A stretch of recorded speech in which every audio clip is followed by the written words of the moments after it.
کیا ایک بیٹی کی قیمت 150 تولہ سونا، ڈیفنس کا کمرشل پلاٹ اور برانڈیت روڈ کی دکان سے بھی کم ہے؟ کیا ہماری بیٹیوں کو صرف اس لیے موت کے گھاٹ اتار دیا جائے گا کہ ان کے والدین کی جیبیں اب مزید کروڑوں روپے اگلنے سے قاصر ہیں؟ لاہور کے علاقے شادمان میں ہونے والا بختاور کا قتل محض ایک جرم نہیں بلکہ ہمارے معاشرے کے اس فرسودہ بیانیے کا جنازہ ہے جس میں بیٹی کو کہا جاتا ہے کہ صبر کرو، وقت کے ساتھ سب ٹھیک ہو جائے گا۔ آج ہم بات کریں گے اس فاقیت کی جس نے ایک ہنستی کھیلتی زندگی کو لالچ کی بھینٹ چڑھا دیا۔ السلام علیکم، میرا نام ہے نوید اصغر اور آپ دیکھ رہے ہیں میرا یوٹیوب چینل نوید اصغر آفیشیل۔ ناظرین، لاہور کے پوش کے علاقے شادمان سے ایک ایسا واقعہ سامنے آیا ہے۔ یہ واقعہ انسانیت کے نام پر ایک گہرا دھبا ہے۔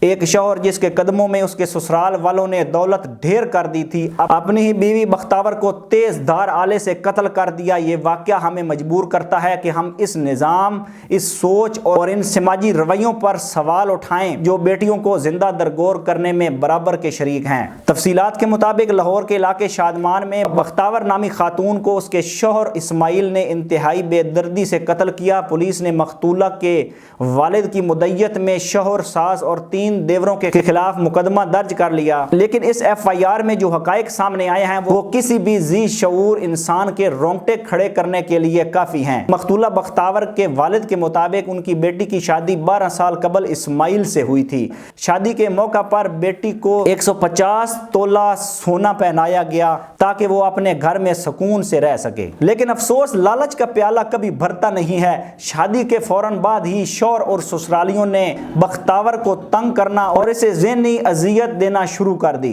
بختاور کے والد نے اپنی بیٹی کا گھر بچانے کے لیے ہر ممکن کوشش کی۔ انہوں نے اپنی بیٹی کی خوشیوں کی خاطر ڈیفنس میں ایک قیمتی کمرشل پلاٹ اور برانڈیت روڈ پر ایک چلتی ہوئی دکان بھی داماد کے حوالے کر دی۔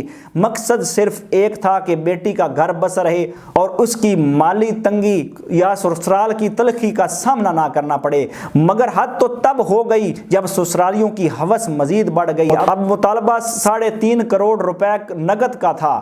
مقتولہ کے والد کا کہنا ہے کہ انہوں نے حال ہی میں 1 کروڑ روپے اپنے ایک ملازم کے ذریعے اپنے داماد اسماعیل کو بھجوائے تھے، لیکن قاتل کے سر پر خون سوار تھا اور اس کی نظریں اب بختاور کی ذاتی گاڑی پر تھیں۔ اسماعیل وہ گاڑی بیچنا چاہتا تھا جس پر بختاور نے احتجاج کیا اور یہی تکرار بختاور کی موت کا سبب بن گئی۔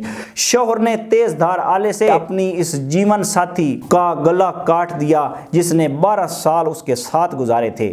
ناظرین، یہاں ایک بڑا سوال پیدا ہوتا ہے، جب شوہر پہلی بار بیوی پر ہاتھ اٹھائے یا کہے کہ میکے جاؤ اور اپنے باپ سے پیسے منگاؤ، تو اس وقت بیٹی کو یہ کہنا کہ صبر کرو، وقت کے ساتھ سب ٹھیک ہو جائے گا، کیا یہ بیٹی کے ساتھ سب سے بڑی زیادتی نہیں ہے؟ ہم اکثر عزت کے نام پر اپنی بیٹیوں کو اس جہنم میں جھونک دیتے ہیں جہاں سے صرف اس کا جنازہ ہی نکلتا ہے۔ ہم کہتے ہیں کہ لوگ کیا کہیں گے، لیکن ہم یہ بھول جاتے ہیں کہ لوگوں کی باتیں بیٹی کی زندگی سے زیادہ قیمتی نہیں۔ جب بیٹی پر تشدد ہو، جب اس کی عزت نفس کا کچلا جائے، جب اس پر مالی دباؤ ڈالا جائے تو وہ لمحہ خاموشی کا نہیں بلکہ ایکشن کا ہوتا ہے۔ والدین کو چاہیے کہ وہ اپنی بیٹی کے ساتھ ایک چٹان بن کر کھڑے ہوں، اسے یہ احساس دلائیں اس کے باپ کا گھر اس کے لیے اجنبی نہیں ہوا، اس کے لیے دروازے بند نہیں ہوئے۔ ایسے شخص سے نجات دلوانا جو اپنی بیوی کو محض دولت کے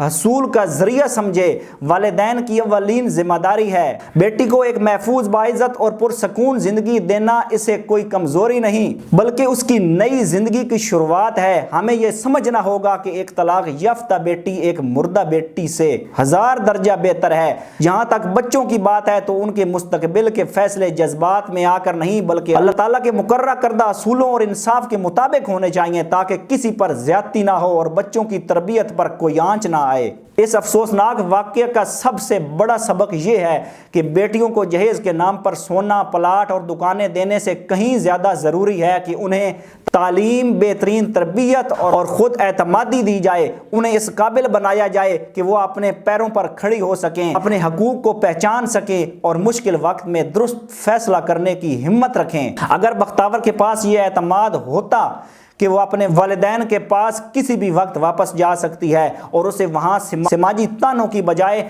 پناہ ملے گی، تو شاید وہ آج زندہ ہوتی۔ اگر ہم معاشرے کے طور پر کہ لوگ کیا کہیں گے کہ بت توڑ دیں تو کئی بختاور کی جانیں بچائی جا سکتی ہیں۔ بختاور کا کیس ہمارے لیے ایک وارننگ ہے، یہ ہمیں جھنجھوڑ رہا ہے کہ اپنے ارد گرد ایسی صورتحال کو نظر انداز نہ کریں۔ لالچ اور ہوس کے پجاریوں کو قانون کے کٹہرے میں لانا ضروری ہے، لیکن اس سے بھی زیادہ ضروری ہے کہ اپنی سوچ بدلیں۔ اللہ تعالیٰ بختاور کے درجات بلند کرے اور ان کے لواحقین کو صبر جمیل عطا فرمائے۔ آج کے لیے اتنا ہی، ملتے ہیں اگلی ویڈیو میں، تب تک کے لیے اللہ نے کے بان۔